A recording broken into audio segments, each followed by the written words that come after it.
Mari kita simak lagi, sahabat lovers. Ada berita dari Jovanka Mardova, pindah agama sempat bingung saat ke gereja.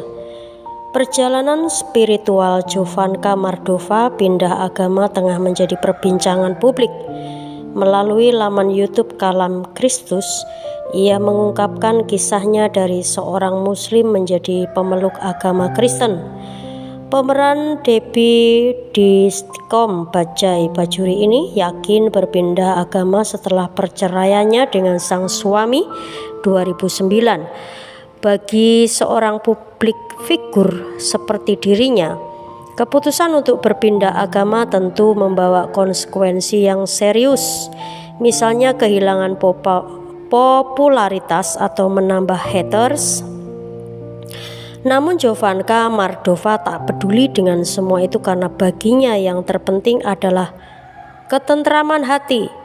Penasaran seperti apa perjalanan spiritual Jovanka Mardova pindah agama? Yuk simak informasi berikut ini. Mulanya Jovanka Mardova menikah dengan pria asal Amerika Serikat dan menetap di sana. Namun pernikahan itu kandas di tengah jalan. Jovanka pun kembali ke Indonesia pada tahun 2009 tanpa kedua anaknya dan merasa bahwa saat itu adalah titik terendahnya dalam hidup. Saya kehilangan jati diri.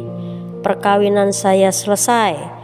Saya harus kembali ke Indonesia tanpa anak-anak. Saya bukan istri siapa-siapa, bukan ibu siapa-siapa. Nggak ada anak, saya nggak ada pegangan sama sekali. Itu titik terendah saya, ungkap Jovanka. Seorang teman lalu menawari Jovanka ikut persekutuan doa. Bagi Jovanka dalam kondisi seperti itu, dirinya seperti mendapat kekuatan. Ya, doa dalam agama apapun bukan masalah.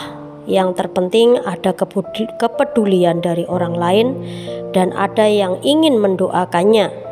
Ini luar biasa sekali perempuan-perempuan Kristen ini. Mereka enggak kenal saya, enggak tahu story saya, enggak tanya-tanya kenapa saya ada di situ. Tapi mereka mau doain.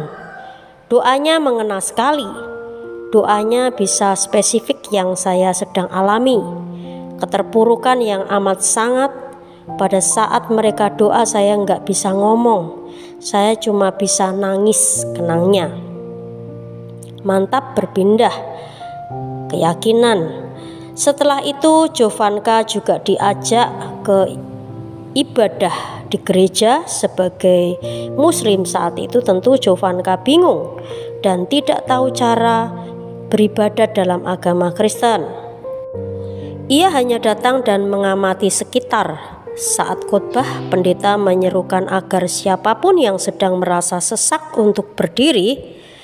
Jovanka pun berdiri dan ternyata saat itu juga semua tangan jemaat meraihnya dan mendoakannya.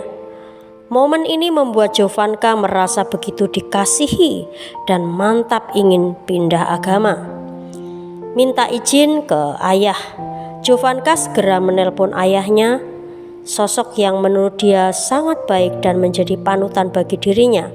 Ayah Jovanka adalah orang Minang, sedangkan ibunya Slovakia. Muslim yang sangat baik, sangat taat, sangat penuh kasih, sangat toleran, kata Jovanka mendeskripsikan ayahnya. Rupanya ayah Jovanka mengizinkan sang anak berpindah agama. Bahkan setelah itu ayah Jovanka mau mengantarkan ke gereja dan sebaliknya Jovanka juga menunggui ayahnya sembahyang di musola. Kini sang ayah telah meninggal dunia. Demikian perjalanan spiritual Jovanka Mardova pindah agama. Sebuah pilihan yang harus dihormati juga ya, karena agama dan keyakinan adalah urusan pribadi seseorang dengan Tuhan. Ya, sahabat lovers, lagi-lagi mengenai iman percaya seseorang itu adalah hak masing-masing. Ya, kita mendoakan yang terbaik supaya Jovanka benar-benar memiliki keteguhan iman di dalam Yesus Kristus Tuhan. Sebab di saat kita ada di titik terendah, Tuhan mau mengangkat kita apabila kita percaya dan yakin bahwa Tuhan sanggup dan mampu membuat kita tegak berdiri kembali. Ya, sahabat lovers, biarlah berita ini dapat membuat setiap kita menyadari bahwa kita ini tidak lepas daripada persoalan. Oleh sebab itulah, mari sahabat lovers, kita terus berdoa.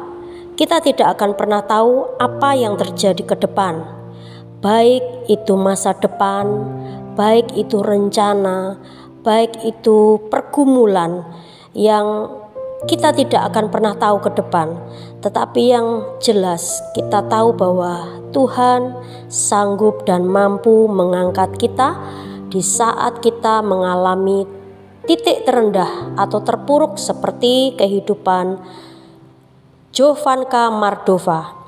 Teruslah kita melekat dan mendekat kepada Yesus Kristus Tuhan sebagai satu-satunya penolong kita, harapan kita untuk bangkit kembali. Jangan sampai kita lemah, jangan sampai kita terjatuh kembali, tetapi ingatlah akan kasih Kristus yang begitu besar dan luar biasa, pengorbanannya yang begitu besar dan luar biasa dalam hidup kita. Itu mengingatkan kita untuk kita harus kembali kepada Dia, Sang Pemilik hidup ini. Ya, puji Tuhan sahabat lovers. Berikan like, komen, dan jangan lupa subscribe channel kami supaya kami memberikan berita-berita yang terupdate dan semakin kami boleh menjadi berkat. Ya, puji Tuhan, Tuhan Yesus memberkati. Amin.